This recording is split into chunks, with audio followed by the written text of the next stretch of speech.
টাঙ্গাইলের কালিহাতী উপজেলার বল্লা ইউনিয়নের কামান্না সিংগাইর সড়কের একটি সেতুর সংযোগ সড়ক গত ৫৫ বছরেও সংস্কার করা হয়নি।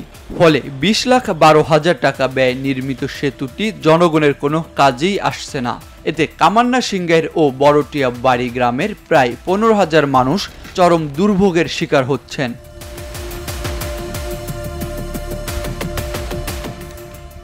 স্থানীয় বাসিন্দারা জানান, এই ৩ গ্রামের বেশিরভাগ মানুষ কৃষিকাজ করে জীবিকা নির্বাহ করেন। রাস্তাটি সংস্কার না হওয়ায় উৎপাদিত ফসল পরিবহনে তাদের অনেক কষ্ট হচ্ছে। এছাড়া এই এলাকায় ৩টি স্কুল ও ৪টি হাট বাজার রয়েছে, ফলে শিক্ষার্থীদেরও চলাচলে অসুবিধা হচ্ছে। এই ব্রিজটা ৭ বছর হয়ে গেছে কিন্তু ব্রিজে গাড়াগোড়া কোনো কিছু বান্ধে নাই এবং কি কোনো গাড়ি ঘোড়া উঠতে পারে না, মানুষ উঠতে পারে না। এই জন্য আমাদের খুব অসুবিধা।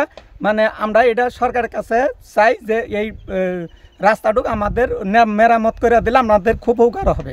অনেক বছর ধরে রাস্তাটা হইতেছে না, একদম রাস্তাটা এই কিছু দূরে আহে খালি আসল মাটি কোনো রকম ফালাইয়া থিয়া জায়গা, এমনি পাখি টাকি করে আমাকে যাওয়া আসা খুব কষ্ট হয়। বর্ষা মাসে প্রচুর কষ্ট হয় আর কি। সরজমিনে গিয়ে দেখা গেছে সেতুতে পায়ে হেঁটেও ওঠা কঠিন। কৃষি আবাদের সময় ফসল পরিবহন করে নিয়ে যাওয়াও কষ্টকর। ছোট শিশুরা বাইসাইকেল নিয়ে সেতু থেকে নামতে গিয়ে বিপাকে পড়ছে।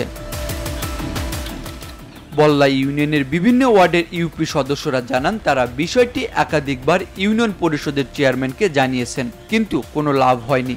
তাদের মতে ইউনিয়ন পরিষদের ছোট প্রকল্প দিয়ে এই রাস্তা সংস্কার করা সম্ভব নয়। এজন্য এমপি কোটার প্রকল্পের প্রয়োজন।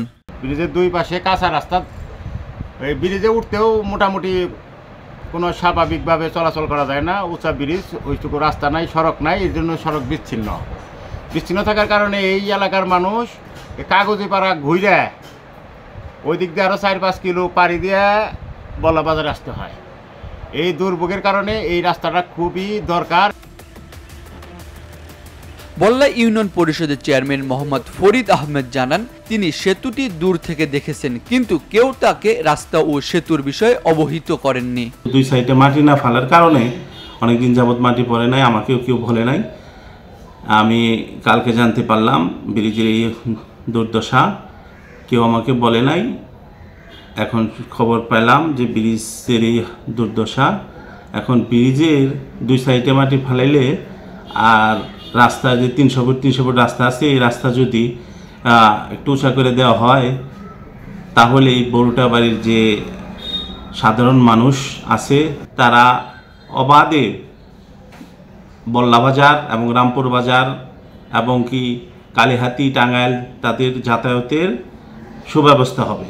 সেতুটির ঠিকাদার মোহাম্মদ পরান আলী জানান, সেতুটি উঁচু হওয়ার কারণে তিনি সেতুটি দুই পাশে মাটি ফেলে চলাচলের ব্যবস্থা করে দিয়েছিলেন, কিন্তু বন্যার কারণে মাটি সরে গিয়েছে।